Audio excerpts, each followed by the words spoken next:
Birshut Moray Rabotai, avec la permission d'Hachem, je vous souhaite à vous tous une bonne soirée.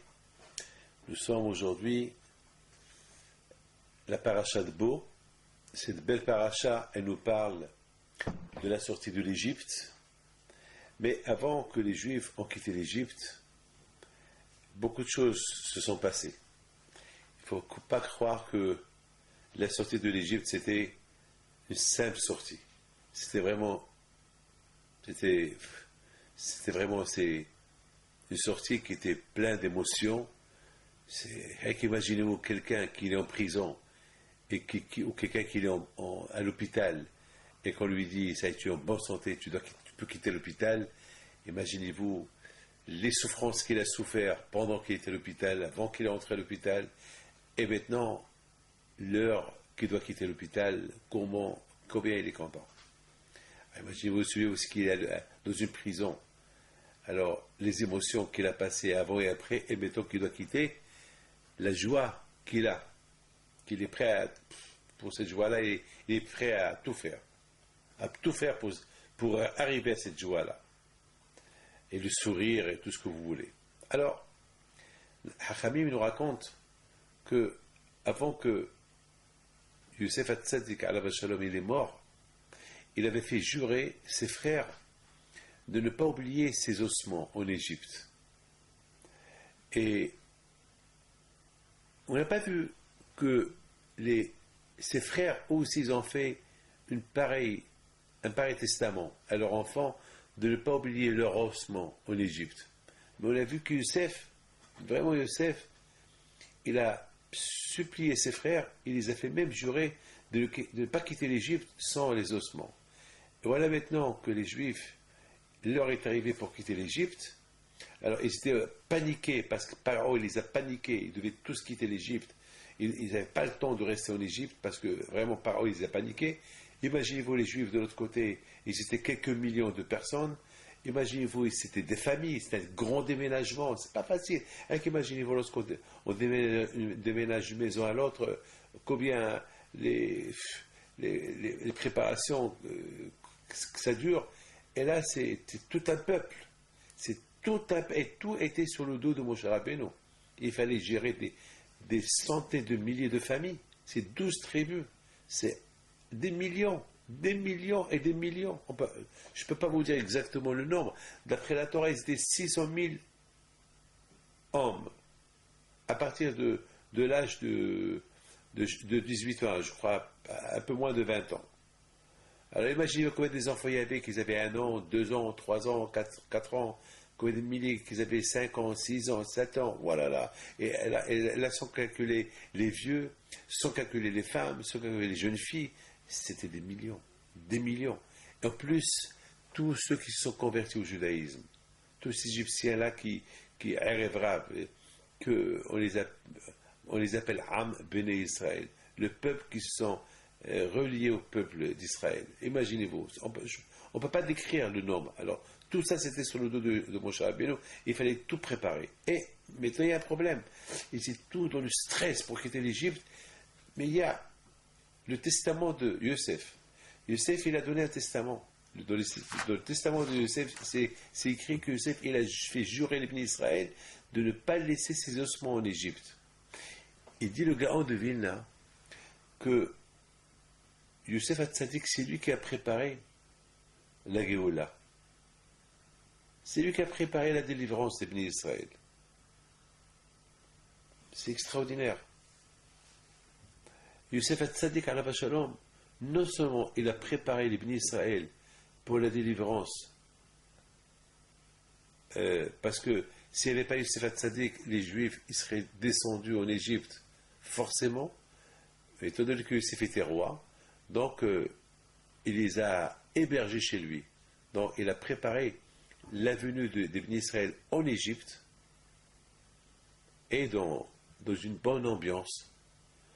C'est la raison pourquoi Akadosh Baruch Hu il a fait que Yosef Hatzadik il soit vendu en Égypte, il était esclave en Égypte, après il est devenu roi en Égypte, il devient un homme puissant, et selon le grade, le niveau où il était Yosef Hatzadik, il pouvait inviter son père sa famille à venir en Égypte, il leur a donné la terre de Goshen, et, et c'est là, après, ils sont devenus des esclaves. Une fois que Youssef est mort, et alors les Égyptiens, ils ont rendu les Juifs esclaves. Mais quand même, leur venue en Égypte, c'était Bechavod, c'était avec un honneur, c'était pas avec déshonneur, alors que ça devait être avec déshonneur. Donc Youssef Hatzadik, quelque part, il a préparé la venue des Israël en Égypte. Et cette préparation, dit le grand de Vina, Youssef Hatzadik, avec cette préparation-là, ou s'il a préparé la Géoula, le Mashiach, il va venir. C'est pour ça qu'il y a Mashiach ben Yosef. Il y a deux Mashiach. Il y a Mashiach ben David et Mashiach ben Yosef. Et le Mashiach ben Yosef, c'est lui qui va nous préparer avant que Mashiach ben David va venir.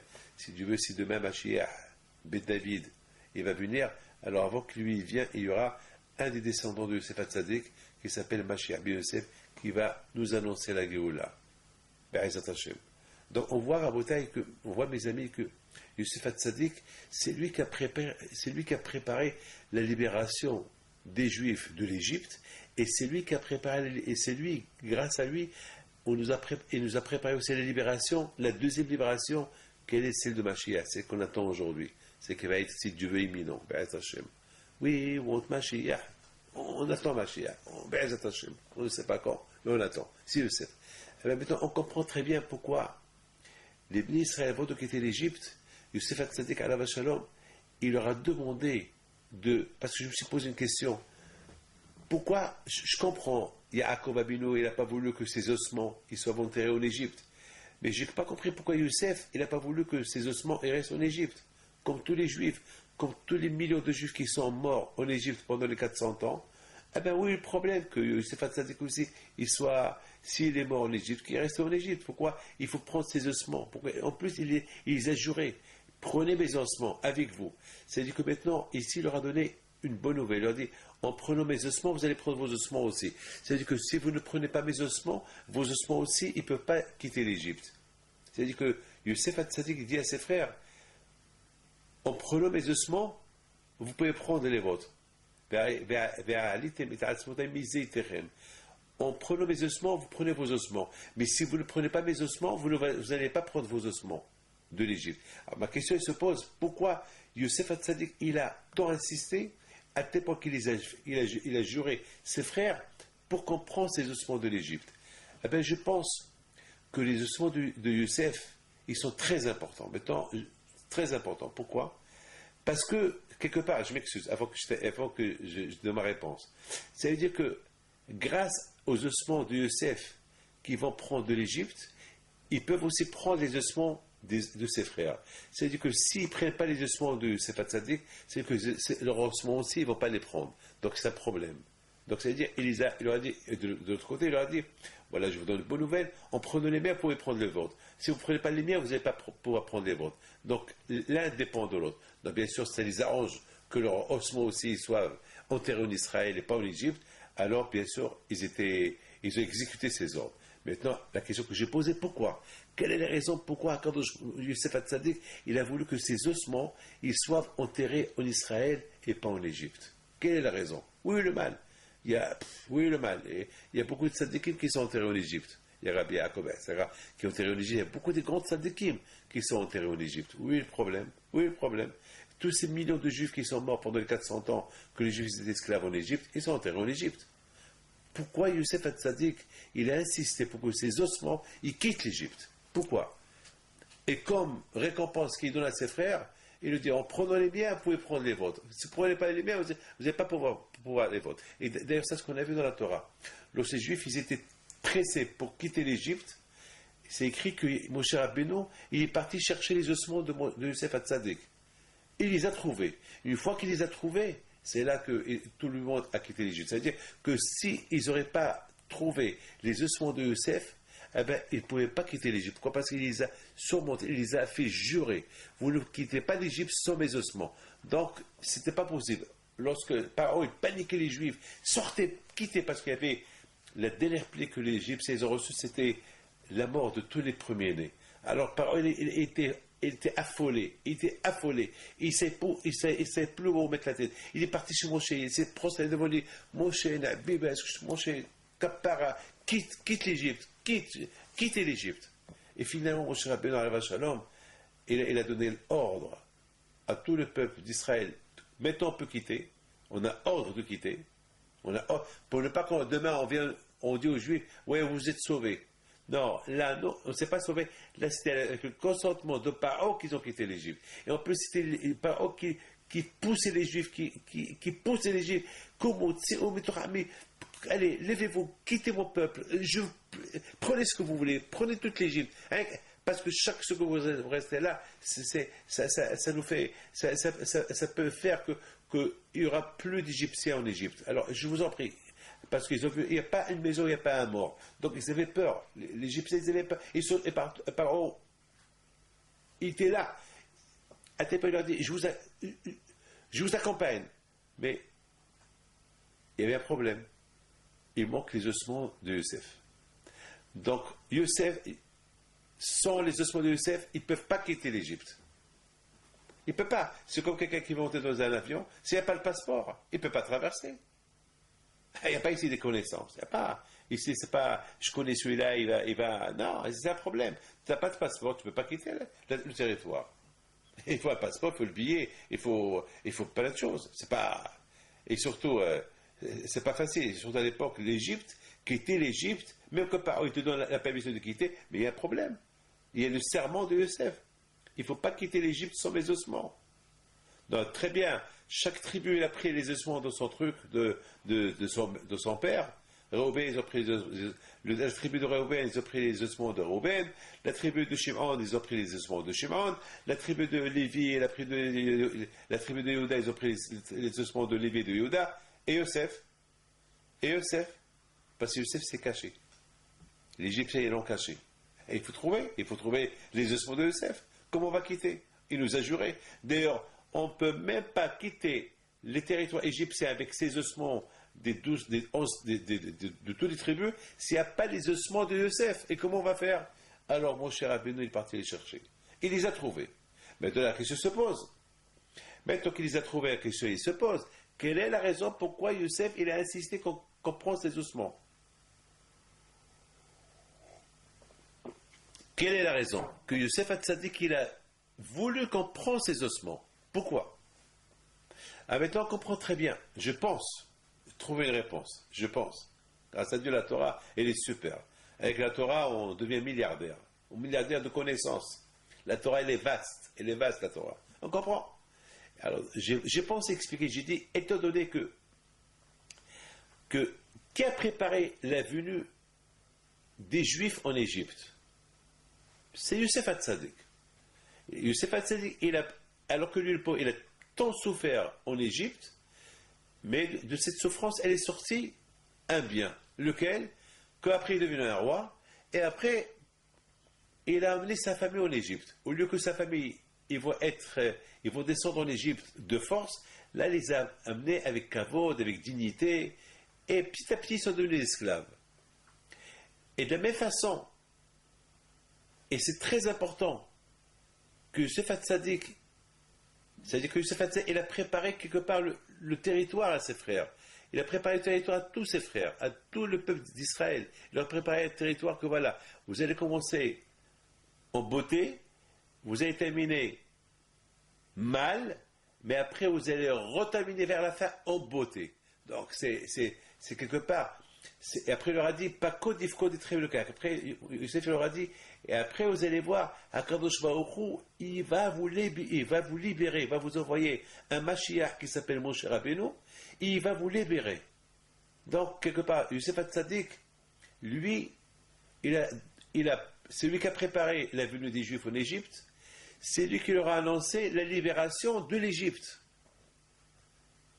Donc Yosef Hatzadik, il a voulu leur dire, ce qui va se passer maintenant, c'est ce qui va se passer le Mashiach dans quelques milliers d'années. Une fois, vous allez être encore une fois en exil dans le monde entier. Alors, et Mashiach, il va venir, il va vous libérer. Ça va se passer exactement comme ça. Mais la différence est que lorsque vous allez être libéré d'ici de l'Égypte, ça va être rapide.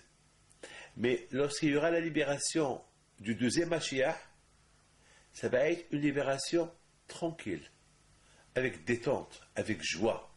Si Dieu veut, on attend Mashiach maintenant.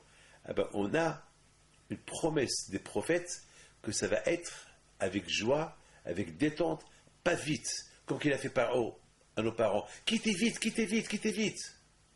Et il ne pouvait pas quitter vite parce qu'il manquait les ossements de Yosef. Il manquait les ossements de Yosef. Il a fallu que mon Chabé va aller chercher les trous.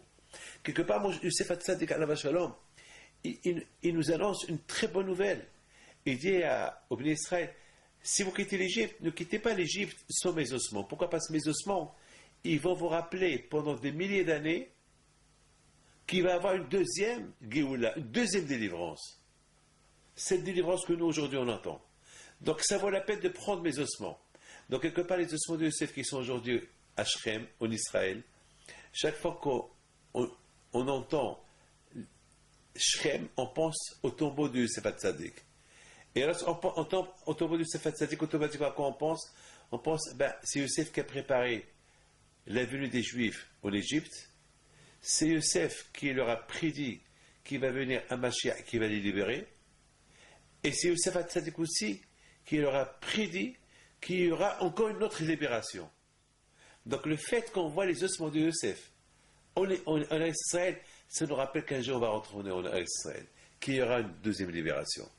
Donc on comprend très bien pourquoi Yosef Hatzadik Alav Shalom, c'était important pour lui que ces ossements ils soient pris de l'Égypte et qu'ils soient enterrés en Israël pour la simple et bonne raison, laquelle, que ces ossements-là, ils nous rappellent la libération de la première Géoula de l'Égypte, et il nous rappelle aussi la deuxième libération, lorsque Mashiach il va venir.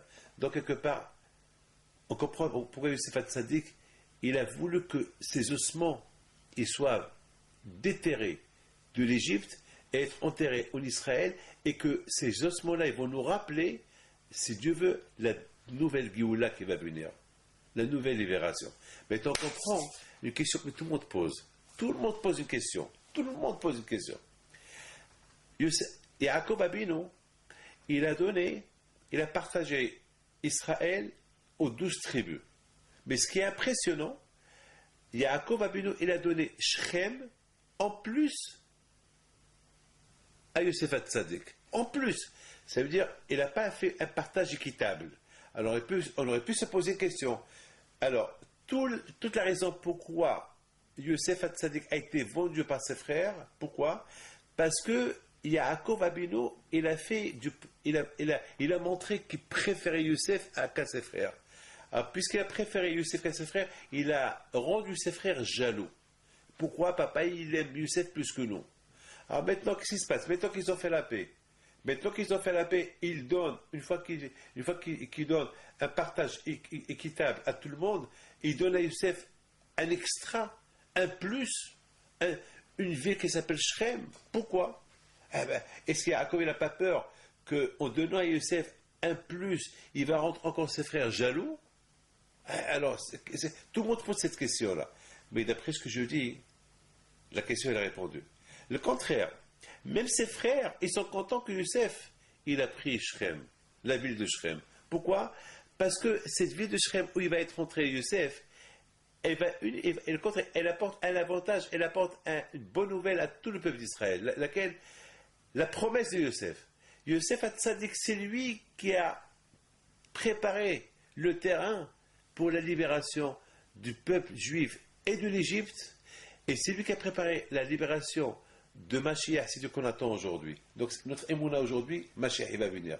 Comme il dit le Rambam, même que Mashiach il n'est pas encore venu, même que ça fait déjà 2000 ans que le temple a été détruit, et ça fait 2000 ans qu'on est en France, on est au Maroc, on est en Algérie, on est en Tunisie, on est en Russie, on est en Chine, on est au Japon, on est en Australie, on est un peu partout, mais on a l'émouna, si Dieu veut un jour Mashiach. C'est la religion juive. On a la foi. On a la foi qu'un jour Dieu il va nous réunir, et que ça va être la proclamation du royaume divin, du royaume de Akash Baruch Hu.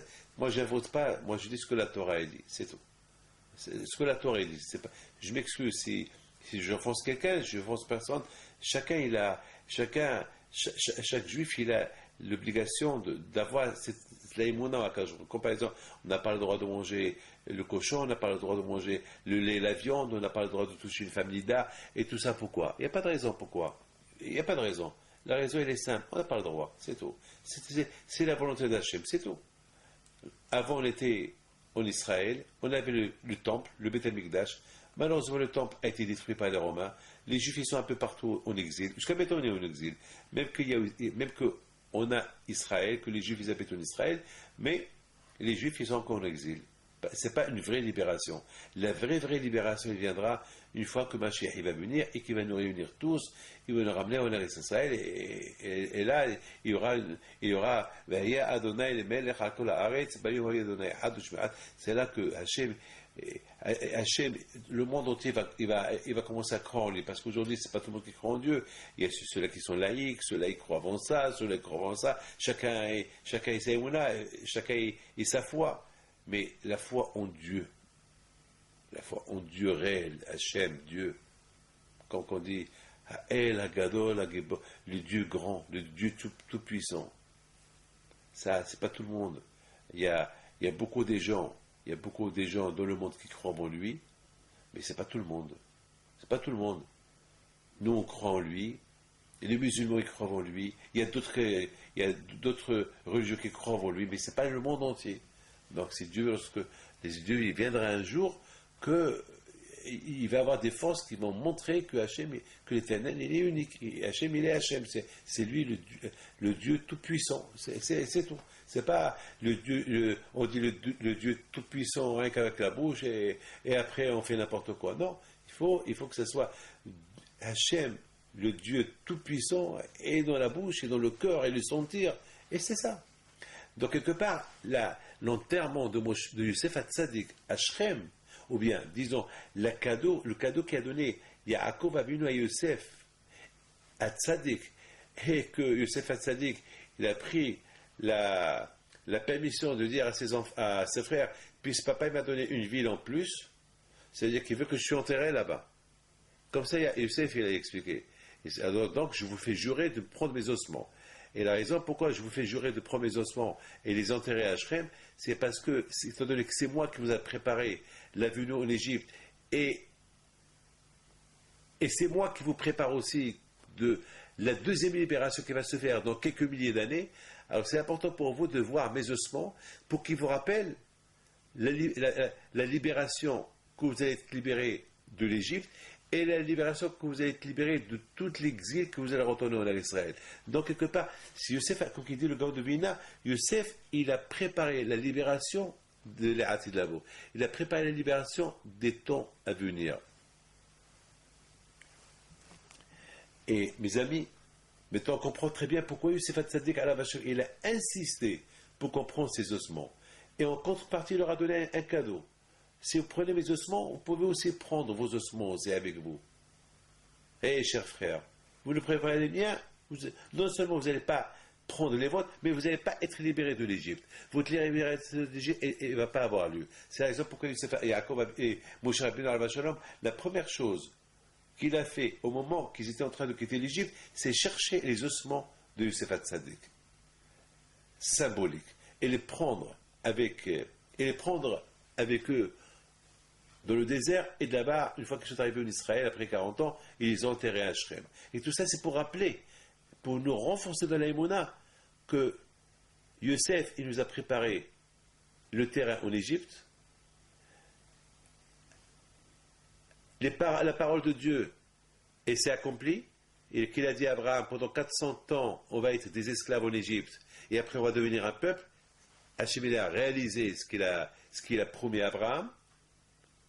Yosef Hatzadik, il promet à ses enfants, après 400 ans, vous allez être libérés de l'Égypte, chose faite.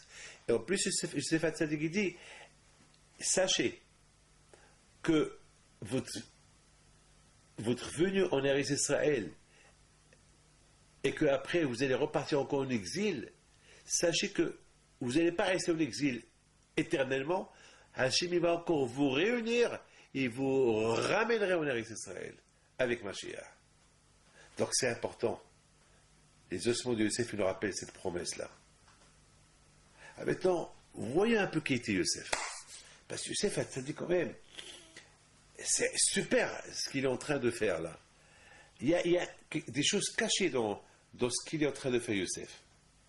Écoutez bien, le Talmud il dit que pendant 40 ans, que les Juifs ils étaient dans le désert, il y avait les ossements de Youssef dans un cercueil, il y avait l'arche de l'alliance, Aaron abrite l'arche de l'alliance à côté. On voyait comme deux cercueils.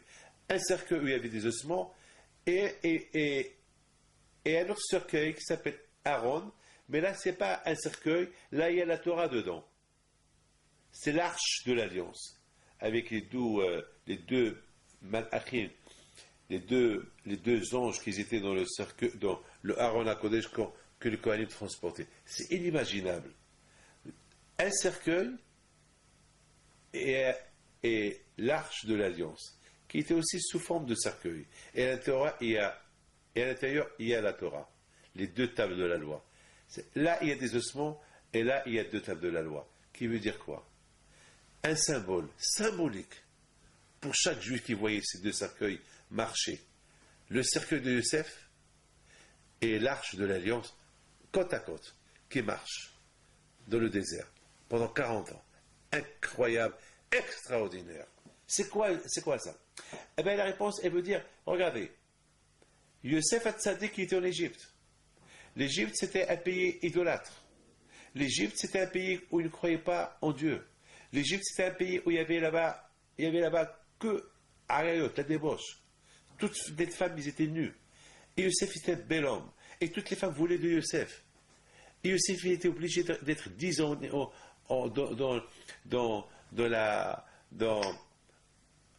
en prison. Et quelle prison? Pourquoi? Parce qu'il n'a pas voulu faire la faute avec la femme de son patron. Parce qu'elle était tombée amoureuse de lui. Et il lui a demandé, touche-moi, regarde-moi, c'est toi à côté de moi, enlace-moi, embrasse-moi. Et lui, il a dit non, je ne peux pas. C'est dur pour un bel homme d'être tout le temps tenté par les femmes et de ne pas trébucher, de ne pas faire une faute. Et non seulement ça, il a répété toute la Torah qu'il a étudiée chez son père. Pendant les 22 ans qu'il est resté en Égypte, il a étudié la Torah. Il n'a pas raté sa prière. Il mettait tefilin. Il a fabriqué ses tefilin. Il avait son talit katan. Il mangeait kasher. Il ne savait pas de quoi manger, ben il ne mangeait pas. Il mangeait n'importe quoi pour survivre. Ça veut dire que Youssef, il a lancé un message. Non seulement, même dans l'exil, on peut être un bon juif, mais même dans toutes les difficultés, on peut être dans la difficulté de Parnassa, même qu'on n'a pas d'argent, les tentations, on peut quand même rester un bon juif. Tout dépend de l'homme. Tout dépend de l'éducation que l'homme il a reçue. Tout dépend de l'éducation que l'homme il donne à ses enfants. Lorsqu'on donne à nos enfants ils vont être un jour. On leur donne une éducation avec amour, une éducation juive avec amour. On leur donne l'amour de Dieu. Lorsque les enfants ils voient combien on se sacrifie pour Dieu. Il y a aujourd'hui des gens, comme par exemple cette semaine, je dis à quelqu'un, tu mets tefilin? Il me dit, non. Pourquoi? Ben parce que mon père, il n'aimait pas. Donc, dis à mon père qu'il aimait et je les mettrai. Je regarde le père, je dis, pourquoi tu ne les mets pas? Il me dit, ben j'ai pas le temps. Mon programme, mon emploi du temps, il commence tôt le matin et j'ai pas le temps. Je dis, quand même, tu as le temps pour manger. Il me répond, même pour manger, j'ai pas le temps. Je dis, attends, mais tu manges une fois par jour? Il me dit, oui. Alors, une fois par jour, tu ne peux pas mettre de tefilin. Pourquoi tu ne vois pas? Il y a la vie spirituelle, il y avait la vie matérielle. C'est facile. Voilà, regarde ce que ton fils te reproche. Tu ne mets pas de tefilin, il ne met pas de tefilin. Voilà. Donc, quelque part, Youssef Hatzadik, il lance pour tous les juifs qu'un jour ils seront dans l'exil, qui sachent, ils peuvent être juifs. Ils peuvent respecter la religion avec toutes les difficultés qu'ils peuvent avoir. Regardez les juifs qui étaient à Auschwitz. Il y a eu beaucoup de juifs à Auschwitz. Avec toutes les difficultés à Auschwitz, sachant qu'ils allaient mourir, malgré tout, jusqu'à qu'ils vont mourir, ils ont respecté Torah et Mitzvot. Un de mes enfants, il s'appelle Alexandre. Et tout le monde me pose la question, pourquoi il s'appelle Alexandre? Parce qu'Alexandre, c'est un nom grec. C'est pas un nom qu'il est réputé, Alexandre. Alors j'aurais pu appeler mes enfants, et il aurait dû avoir un autre nom. Pourquoi il a un nom Alexandre? Et les gens ne comprennent pas. Mais moi j'ai une histoire, je n'ai pas donné un nom Alexandre à mon fils comme ça. À part qu'il s'appelle Michael, Youssef, mais je l'ai ajouté Alexandre. Pourquoi? Parce que la semaine qu'il est né, je lisais une histoire sur un grand tzaddik qui était en Pologne, dans la ville d'Alexandre. Alors, il y avait une chassidoute, il était le Admour, le rabbi, de tous les chassidim de cette ville Alexandre. Et c'était une grande chassidoute, comme le Bavitch, comme Satmar, comme la chassidoute Vizhnitz, Bobov. Alors, il y avait une chassidoute Alexandre. Et parce qu'il y a une ville qui s'appelle Alexandre en Pologne, comme en Russie, il y a une ville qui s'appelle le Bavitch, comme en Hongrie, il y a une ville qui s'appelle Satmar, ou Vizhnitz en Pologne, ou Gour en Pologne, ou Tzanz en Pologne. Donc chaque ville, il y avait là-bas un admour, un rabbi de la ville. Donc le admour d'Alexandre était un grand admour. Il avait un grand public qui venait le vénérer, qui venait apprendre la Torah chez lui. Un grand tzaddik. Ils étaient des dizaines et des dizaines de milliers. Et malheureusement, les Allemands ils sont rentrés en Pologne. Ils ont commencé à envoyer des Juifs dans les trains à Auschwitz, les massacrer, les tuer. Et voilà, ils ont réuni tous les Juifs d'Alexandre, tous les Hassidim avec le rabbi avec eux. Bien sûr, ils ont envoyé beaucoup de trains, parce que c'était des dizaines et des dizaines de milliers de Juifs. Et dans le train, et avant que le premier train, il prend les premiers déportés, qui étaient le Admour, le rabbi d'Alexandre, avec une grosse partie de ses Hassidim, il leur a dit, écoutez, vous savez où on va? On va le tuer, on va le brûler. Ils sont en train de nous dire qu'ils vont nous emmener dans une ville nouvelle pour trouver du travail. C'est pas vrai. C'est des mensonges. On va nous prendre, on va nous massacrer. Mais sachez que vous êtes tous des Juifs. Ils criaient.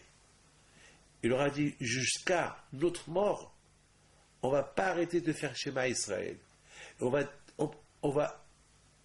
mourir avec le nom de Dieu. Avec le nom de Dieu sur notre bouche. Avec Shema Israël. On ne va pas arrêter. De toute façon, dans le train, il n'y a pas à manger. Et jusqu'à qu'on arrive, là on va arriver, ils vont tout de suite nous renvoyer pour nous brûler, pour nous tuer. Alors il ne faut pas arrêter.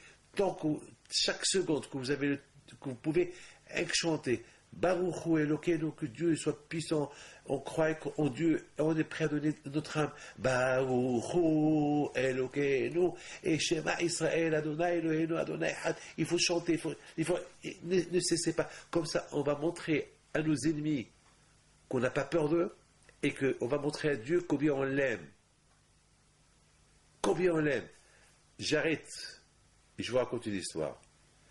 Il y a une fois un soldat SS qui voulait couper la barbe au Admour Misatmar, Rabbeinu Yoel alav shalom.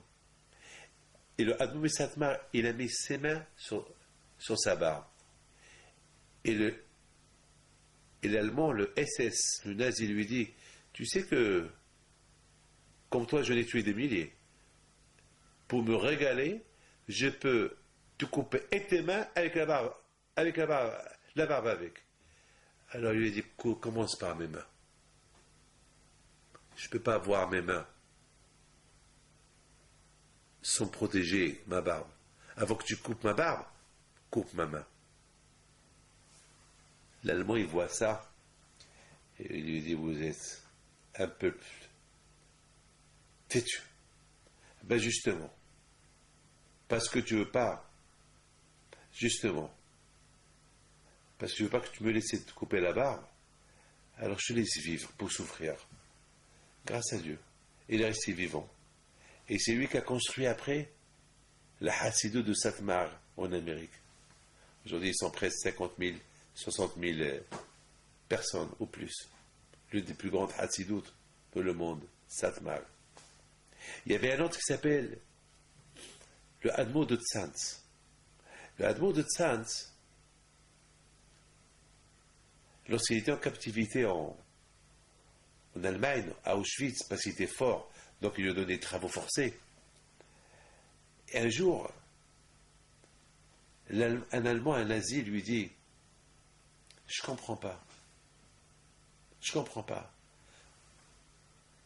Tu sais très bien que tu vas finir un jour par mourir. Là, tant que tu es fort, on utilise ta force. Mais un jour, tu vas être faible et on va te tuer, on va pas te laisser vivre, parce que tu ne vas rien nous apporter. Tant que tu nous ramènes quelque chose, les mains d'œuvre, on te laisse vivant. Mais tu n'as pas peur, tu n'as pas de la peine pour toi. Regarde ce que ton Dieu a fait de toi. Regarde quel peuple vous êtes. Un peuple zéro. Sale juif. Vous êtes rien du tout. Vous nous embêtez. Où est votre Dieu? Pourquoi votre Dieu ne vient pas maintenant vous libérer? Regarde combien, chaque jour il y a des milliers de juifs qu'on tue, qu'on massacre. Où est votre Dieu? Pourquoi tu ne deviens pas comme nous? Le Admor Mitzantz, il ne répond pas. Il lui dit, et il paraît que chaque matin vous dites Baruch ata Hashem Elokeinu, merci Hashem que je suis juif, que je ne suis pas un non-juif, c'est vrai? Il lui dit oui.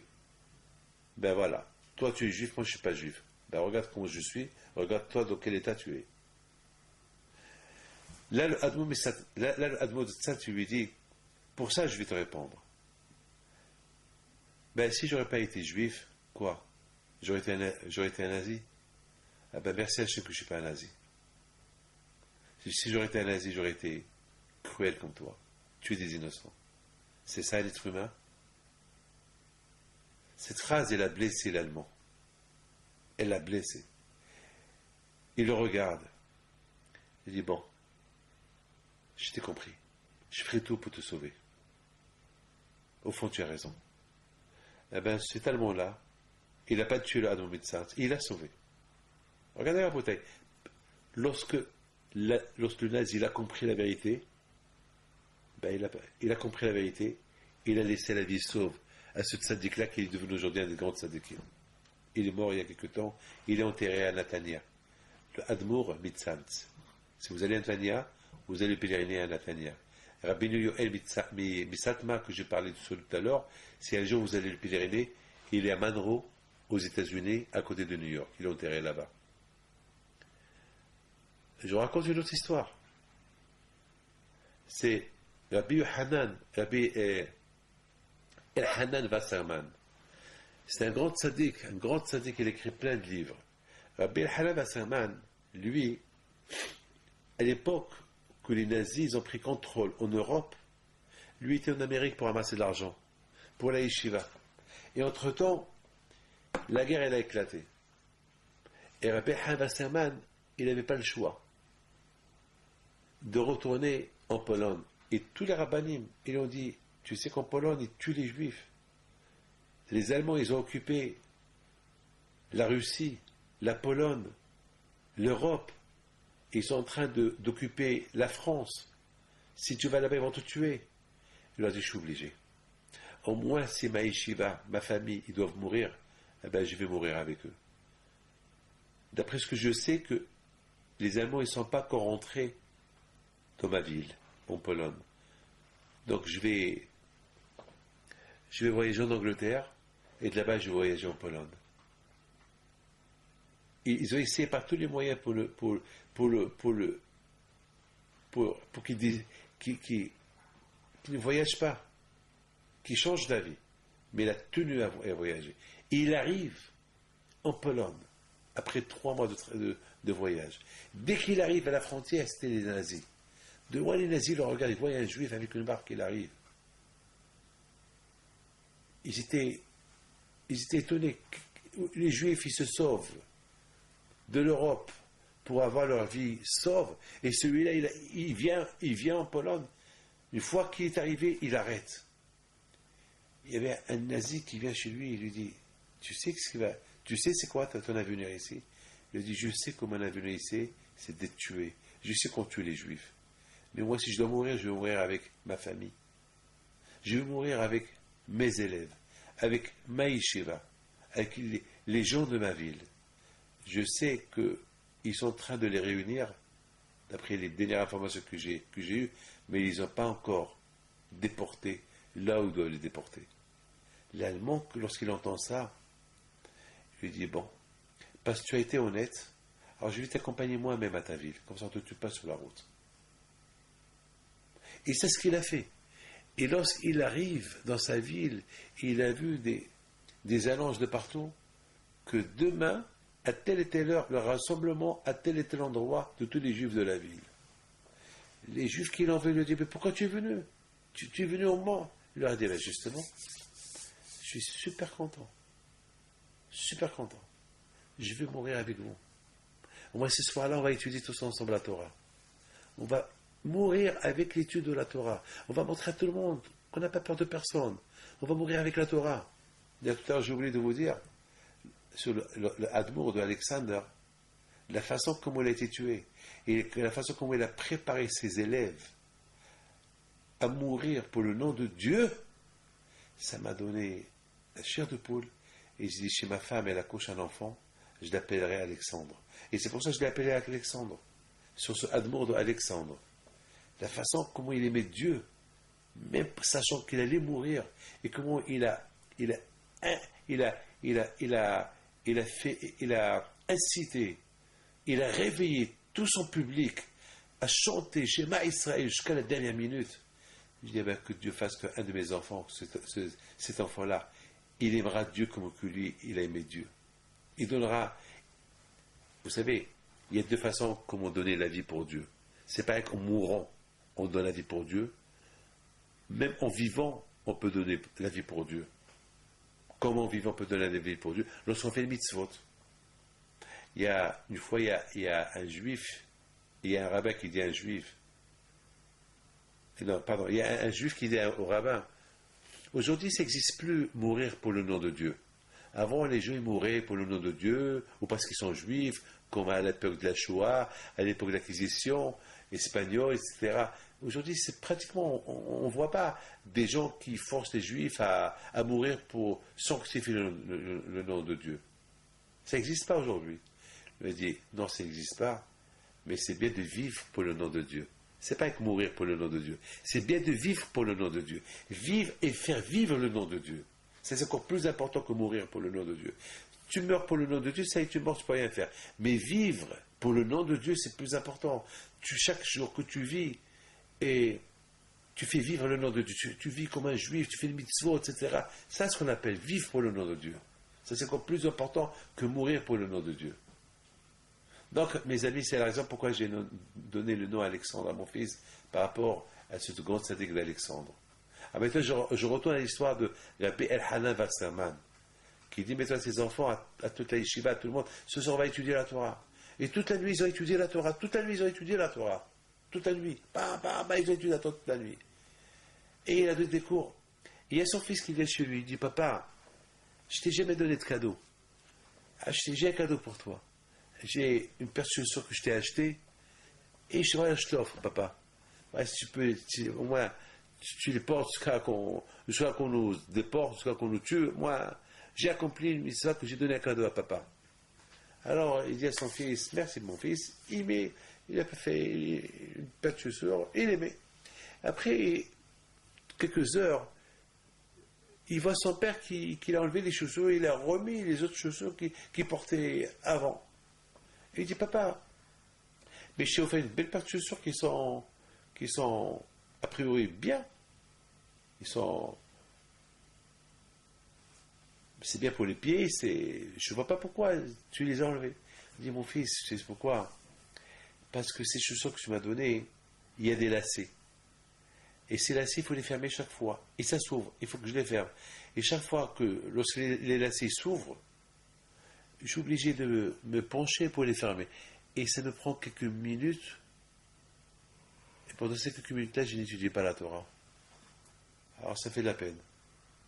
Alors je t'en prie, il ne faut pas m'en vouloir. Tu m'as donné un cadeau, merci pour le cadeau. C'est dommage. pour le temps qui reste, je ne sais pas comment il reste à vivre, pourquoi je vais diminuer de ce temps quelques secondes pour fermer les lacets des chaussures? Alors c'est pas grave, mon fils. Voilà Rabotai comment il est mort, Rabbi El-Hanav Saman. Voilà comment il donnait priorité à la Torah. Combien chaque minute de Torah était important pour lui. C'est extraordinaire ce que je vous dis. C'est extraordinaire ce que je vous dis. C'est extraordinaire. Combien ils aimaient la Torah, cette tzadikim-là. Ah, maintenant, mes enfants, il faut savoir une chose. Yosef HaTzadik alav Shalom, il nous a enseigné un enseignement extraordinaire. On peut être en Égypte, on peut être dans les pires détresses, on peut être dans les pires cas de l'exil, on peut être un bon juif. La preuve, lui. Les ossements de Yosef, ils nous rappellent Yosef. Les ossements de Yosef, ils nous rappellent la vie de Yosef. Comment Yosef, il a vécu en exil. Le plus dramatique exil. Il est resté un bon juif. Donc les ossements de Yosef, ils nous rappellent là où on se trouve, ce qui était Yosef. Donc on peut résister à n'importe quel exil, n'importe quelle souffrance, et rester juif.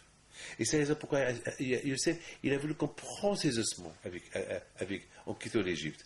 Comme ça, là où on est, ces ossements à lui nous rappellent ce que lui, il a souffert en Égypte. Il est resté juif en Égypte. Et ce que les juifs en Égypte, pendant 400 ans qu'ils sont restés en Égypte, et malgré tout qu'ils sont restés 400 ans en Égypte, ils sont restés des bons juifs. Ils n'ont pas changé les noms, ils n'ont pas changé leur langue, ils n'ont pas changé leurs vêtements. Donc ces ossements-là, ils nous rappellent quelque chose. Ces ossements-là, ils marchaient pendant 40 ans avec l'arche de l'Alliance, la Torah, qui était dans l'arche, qui nous rappelle, dans n'importe quelle situation on peut respecter la Torah. La preuve, Yosef, dans les pires des cas, où il se trouvait, il a respecté la Torah et les mitzvot. Donc il n'y a pas à craindre. C'est ça, Yosef. C'est ça, Rabotai. Pourquoi Yosef HaTzadik, ses ossements marchaient avec l'arche de l'Alliance. Et c'est pour ça que Yosef HaTzadik a insisté pour qu'on prenne ses ossements. Parce que prendre ces ossements de l'Égypte, c'est une préparation pour la deuxième délivrance du grand exil qu'il va avoir après la destruction des deux temples. C'est le cas d'aujourd'hui. Le cas d'aujourd'hui, Baruch Hashem, on est en France, on est partout. Et Baruch Hashem, on respecte Torah et Mitzvot, on respecte le mikvé, on met les tefilin, Baruch Hashem, il n'y a pas de problème, il n'y a pas de mal. Donc quelque chose d'extraordinaire. N'oubliez pas une chose. Yosef HaTzadik alav Shalom, comment il a voulu montrer, il a fait, à son père Yaakov, qui est vivant, il lui a envoyé des agalot. C'est quoi des agalot? C'est des chariots. C'est quoi le symbole des agalot, le chariot? Nos sages, ils nous donnent une explication. Pourquoi il a envoyé que des chariots, qui s'appellent en hébreu agalot. Mais moi j'ai dit, agalot, c'est du verbe aïn galot. C'est quoi aïn galot? Aïn, c'est 70, galout c'est l'exil. Ça veut dire que même en exil, on peut étudier la Torah et on peut l'expliquer à 70 façons. Même en exil, galout c'est l'exil. C'est la folie. C'est la folie. C'est la folie. C'est la folie. Yosef HaTzadik alav Shalom, il fait une annonce à son père.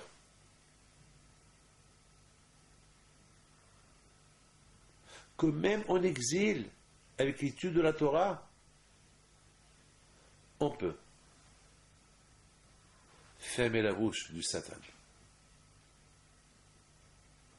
et être libéré plus tôt. Ou à temps. C'est ça le symbole de Agalot. Donc on comprend maintenant les paroles du Gaon de Vilna, le Gra, qui explique que Yosef HaTzadik, c'est lui qui l'a préparé à la Géoula maintenant, non, de plus tard, et c'est lui qui a préparé la Géoula maintenant, comme Hachamim disent. C'est la folie. Ce Youssef Hatzadik a préparé l'exil maintenant de l'Égypte, c'est lui, et sa libération, c'est lui qui a préparé aussi, lorsqu'il y aura l'exil plus tard, l'exil qui va durer des milliers d'années, celui où on se trouve là, il nous a préparé la thèse de la libération. Comment on va être libéré. C'est important de savoir que même dans l'exil, on peut étudier la Torah. La preuve, lui, il a pas signé une preuve extraordinaire. Lui, il est en exil, il n'a pas lâché la Torah. Et là où on est, on peut être des bons juifs. Regardez, la Torah. Et d'ailleurs, lorsque Yaakov Avinu alav shalom, il est venu en Égypte, combien il a vécu en Égypte 17 ans. Et c'était les meilleurs 17 ans de sa vie, de la vie de Yaakov. 17 après 17 ans, il est mort. Et c'est quoi 17? Le chiffre 17, c'est le chiffre 17, c'est, en hébreu, c'est Tov. Ve'et Tov et la Torah. Tov, c'est bon. Tov, si on calcule le mot Tov, tête, vav, bet, c'est 17. 17, c'est Tov. Et Yaakov, il a vécu 17. C'est-à-dire 17 ans de Torah en Égypte. Il a passé une belle expérience. C'est-à-dire que même en Égypte, on peut être des bons juifs. Et je parle de l'Égypte de l'époque, il y a quelques milliers d'années. C'est pas facile d'étudier la Torah dans les circonstances de l'époque. Et malgré tout, ils ont réussi. Donc, si Yaakov il a réussi, Yosef il a réussi, nos parents ils ont réussi, il n'y a pas de problème. Mais toi, je comprends pourquoi Moshe Rabbeinu alav shalom, il ne pouvait pas quitter l'Égypte sur les ossements de Yosef. Parce que les ossements de Yosef, c'est eux qui vont nous préparer. C'est eux qui ils vont préparer le peuple juif. Lorsqu'ils vont entrer en Israël, ils vont être exilés d'Israël, c'est lui qui va préparer la prochaine libération de l'Arati de Lavo. Cette libération qu'on attend maintenant de Mashiach, c'est Youssef Hatzadik qui nous la prépare. D'accord? Je vous ai dit tout à l'heure, le premier qui va venir nous annoncer Mashiach ben David, ça sera Mashiach ben Yosef qui nous a, parce qu'il y a deux Mashiach, Mashiach ben Yosef et Mashiach ben David. C'est Mashiach ben Yosef qui va nous annoncer la venue de Mashiach ben David. D'après les livres que j'ai lus, que Mashiach ben Yosef, il est déjà venu, il est déjà mort dans la Shoah. C'était un tzaddik qui avait sa neshama, et maintenant on attend Mashiach ben David, qui va être imminent si Dieu veut. Et qui l'a préparé? C'est Yosef Hatzadik. Il y a ceux qui disent que Mashiach ben Yosef, il ne va pas mourir. Donc il y aura les deux. Donc à Botaï, c'est la raison pourquoi c'était important pour Moshe Rabbeinu de faire sortir les ossements de Yosef Hatzadik de l'Égypte, comme Youssef Hatzadik il a voulu, parce que Youssef Hatzadik il savait que ces ossements, non seulement ils sont symboliques, mais ils vont rappeler aux Juifs, ils vont renforcer le Juif dans sa émouna, que Hachem, de la même façon qu'Hachem a libéré les Juifs de l'Égypte, comme ça Hachem va libérer Am Israël de ce long exil où on se trouve aujourd'hui. Donc c'est important pour nous. Donc c'est ça la paracha de cette semaine. La paracha de cette semaine est super belle.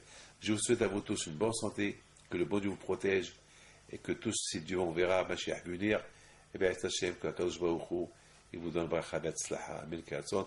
Et comme je vous ai dit souvent, il faut essayer d'appeler tout le monde pour chaque mercredi soir, pour écouter le cours de mercredi soir, pour apprendre quelque chose de la paracha de la semaine. Que Hachem vous protège, amen.